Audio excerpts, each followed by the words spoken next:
Cuarta copa. El cuarto derramó su copa sobre el sol, y le fue encomendado abrasar a los hombres con fuego, y los hombres fueron abrasados con un calor abrasador. Apocalipsis capítulo 16, versículos 8 al 9. Esta plaga parece incompatible que se dé simultáneamente a la pérdida de parte del brillo del sol. Parece lógico pensar que primero se da esta plaga de la cuarta copa durante un tiempo, y que después, a causa de la guerra masiva y la contaminación subsiguiente, el sol pierda su brillo. El castigo de la cuarta copa parece transitorio, mientras que el castigo de la pérdida de parte del brillo por la contaminación parece un castigo más duradero e incluso permanente hasta el final. La sucesión, sellos, trompetas, copas, es el orden mejor, implica un increscendo. 1.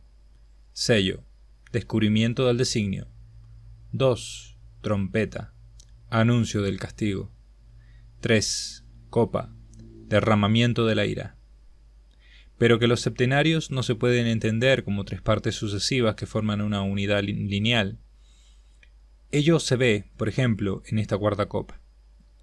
Parece más lógico que primero el sol abrase, cuarta copa, después que venga la guerra, cuarto sello, y como consecuencia de ello el sol pierda su fuerza, cuarta trompeta. Como se ve, los septenarios se barajan. Que no se suceden temporalmente, sino que se barajan, se comprueba en el hecho de que hay sellos que coinciden. En la segunda trompeta y la segunda copa, en ambas el mar se vuelve sangre, lo cual es una prueba, entre otras, de que no es, como algún autor ha querido ver, que las 7 copas son una explicación de la última trompeta. Los 3 septenarios son el Apocalipsis contado 3 veces, de principio a final.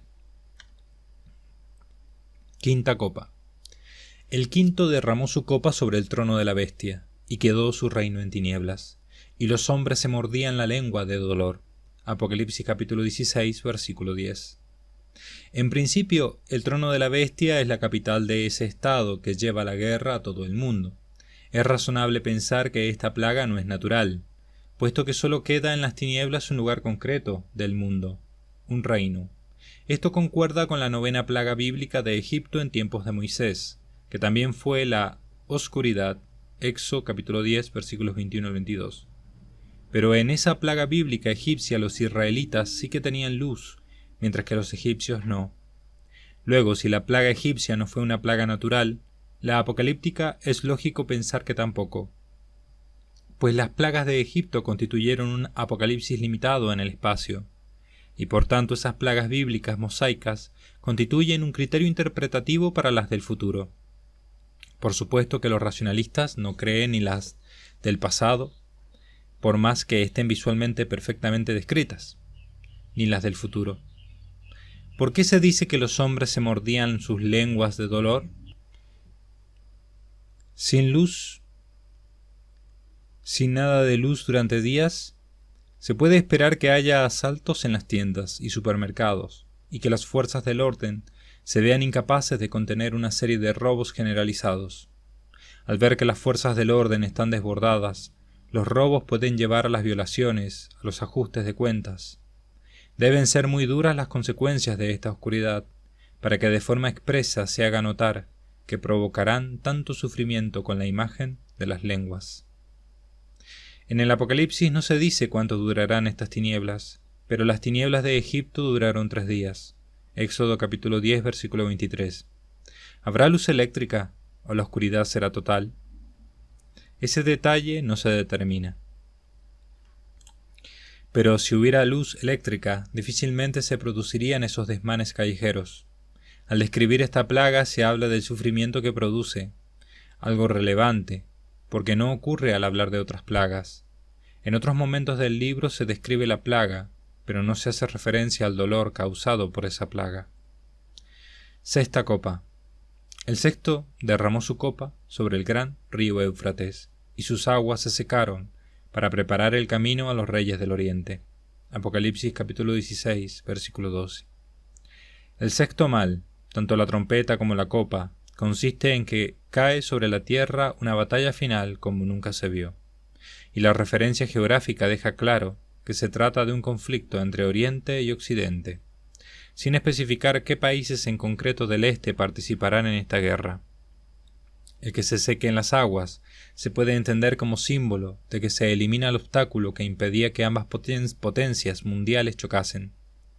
Pero además, puede que se seque realmente y la infantería puede atravesarlo con sus vehículos sin tener que construir puentes. Me inclino por esta interpretación literal. Y vi que de la boca del dragón, de la boca de la bestia y de la boca del falso profeta salían 3 espíritus inmundos como ranas. Son espíritus de demonios que realizan signos y van donde los reyes de todo el mundo para convocarlos a la gran batalla del gran día del Dios Todopoderoso. Apocalipsis capítulo 16, versículos 13 al 14.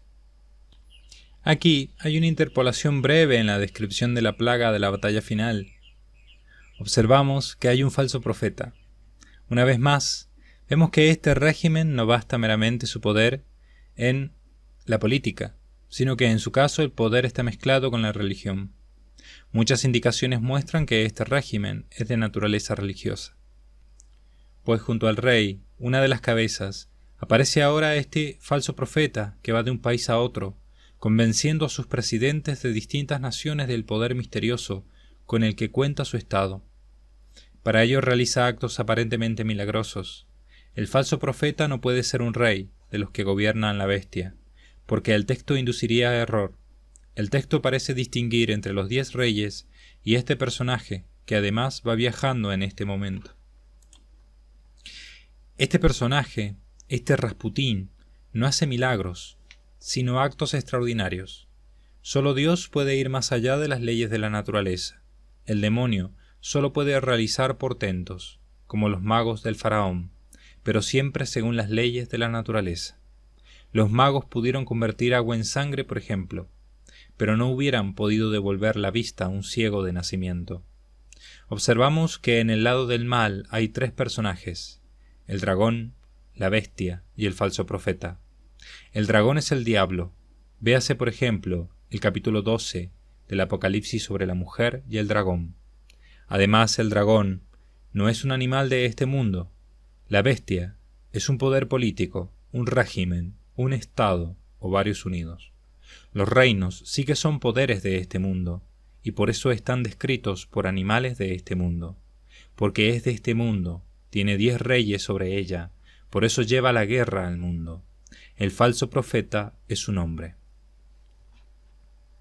El anticristo o es uno de los 10 reyes de la primera bestia, o es el rey de la segunda bestia, sin que el texto llegue a afirmarlo con claridad. Yo me inclino más bien por esta segunda posibilidad. Hablaré de ello más adelante en esta obra. No se puede descartar que el anticristo sea además el falso profeta, pero en las escrituras siempre se distingue con nitidez entre la figura del profeta y del rey. Eso vendría avalado por el hecho de que al mencionar estos 3 personajes se distinga entre la bestia y el falso profeta. Los reyes forman una unidad con la bestia, son sus cabezas. El Estado es una prolongación del presidente. Sí que tendría sentido distinguir entre el poder político, la bestia y su presidente, y un poder religioso, el falso profeta y su religión. En este mundo de distinciones, la figura del anticristo concuerda más con la figura de un presidente de ese Estado, una especie de Hitler, y no con una figura carente de poder. Jesucristo careció de poder humano. El anticristo será justamente lo opuesto. Y vi que de la boca del dragón, de la boca de la bestia y de la boca del falso profeta salían 3 espíritus inmundos como ranas. Apocalipsis capítulo 16, versículo 13. En el poder político hay un demonio, probablemente de altísima jerarquía, que actúa en él. Otro gran demonio actúa a través del falso profeta. Un tercer demonio tal vez actúa a través de la imagen de la bestia, la imagen material, idolátrica, y que puede hablar de forma extraordinaria, aun siendo material. ¿Por qué los reyes de la tierra se empecinarán en hacer la guerra en el bando del mal? La razón está en que ellos ven hechos portentosos, son paganos, ya no son cristianos, que ven la realidad de ese mundo espiritual. Se han convencido de que esa guerra tiene un sentido sobrehumano y por eso siguen luchando en medio de esas plagas, ya claramente no naturales. El hecho de que sigan luchando significa que la bestia todavía no domina todas las naciones de la tierra. Eso implica dos posibilidades: que todavía hay naciones libres, coaligadas, que defienden la causa de la libertad y los derechos humanos. La otra posibilidad es que ambos poderes independientes sean malos y opresivos, y simplemente luchen entre ellos por la supremacía mundial. Desde luego, esta lucha del Armagedón no se presenta en el texto como una lucha entre los defensores del bien y los del mal, sino simplemente como la lucha entre dos poderes. Es interesante observar que no es la lucha de la bestia contra todos los demás. Esta batalla final es tan grande que el gran estado idolátrico del que se ha estado hablando desde el principio va a buscar alianzas con todos aquellos que son independientes de esos poderes del este. ¿Damos por supuesto que la bestia está en Occidente? Parece que sí, puesto que se afirma que la Gran Babilonia está recostada sobre 7 montañas. En griego, hepta ore. Las 7 cabezas son 7 montañas sobre las que la mujer está sentada. Apocalipsis capítulo 17 versículo 9. Lo cual es una referencia a Roma. No tiene ningún sentido buscar qué otra ciudad del mundo está situada sobre 7 montañas, ya que son infinidad las ciudades que han sido edificadas sobre colinas. El mismo número 7 respecto a Roma es meramente consuetudinario. Si no fuera por la tradición, podríamos encontrar más colinas o menos en el solar de la urbe. El valor de ese detalle identificativo está en que es un sobrenombre de Roma. Al leer ese versículo, en la época de San Juan, todo el mundo entendió a qué ciudad se refería.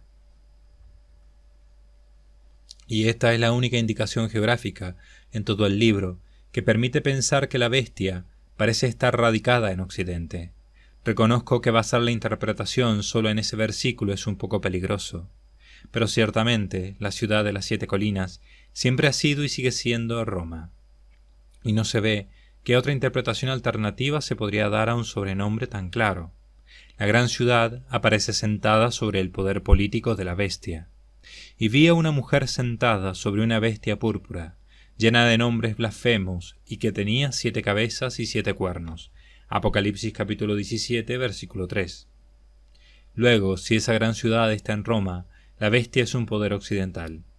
No solo eso, sino que además se afirma que tiene 7 cabezas, como si hubiera una identificación entre las cabezas de la bestia y las de la gran ciudad descrita en el Apocalipsis, como si no fuera fácil distinguir entre esa gran urbe y el régimen que la sustenta. De todas maneras, este versículo, concretamente este de las 7 colinas, merece un apartado al final de este libro para analizar el asunto solo después de haber recorrido todo el texto joánico. Hacer ese análisis ahora supondría realizarlo sin una visión de conjunto. Mira que vengo como ladrón. Los convocaron en el lugar llamado en hebreo Armagedón. Apocalipsis capítulo 16, versículos 15 al 16. El lugar bíblico de nombre más parecido a la palabra Armagedón es la montaña de Megiddo, situada en Galilea. Ar es montaña. Ahora bien, entre los mejores comentaristas bíblicos nunca ha estado claro si San Juan se refería a Megiddo o simplemente a Armagedón. Es el nombre que se da en el libro al lugar donde tenga lugar la batalla final, sea cual sea su nombre real. Me inclino a pensar que si se refiere a Megiddo, situado en Galilea, me inclino a pensar que sí que se refiere a Megiddo, situado en Galilea, porque el Apocalipsis dice en el lugar llamado en hebreo. Luego se está refiriendo a un lugar concreto identificable, y el único nombre que concuerda con el texto del Apocalipsis es ese. Los ejércitos se encuentran por fin y luchan en ese lugar en concreto. Allí el Antiguo Testamento ya menciona 2 batallas, Jueces capítulo 5, versículos 19 y segundo libro de Reyes, capítulo 23, versículo 29. Séptima copa. El séptimo derramó su copa sobre el aire. Se produjeron relámpagos, fragor, truenos y un violento terremoto, como no los hubo desde que existen los hombres sobre la tierra. Apocalipsis capítulo 16, versículo 17. La 10ª plaga de Egipto acaba con la muerte de los primogénitos. Parecería que la lista de las copas debiera acabar con la guerra que provoca la muerte. Pero no, la última plaga tiene su sede en el aire.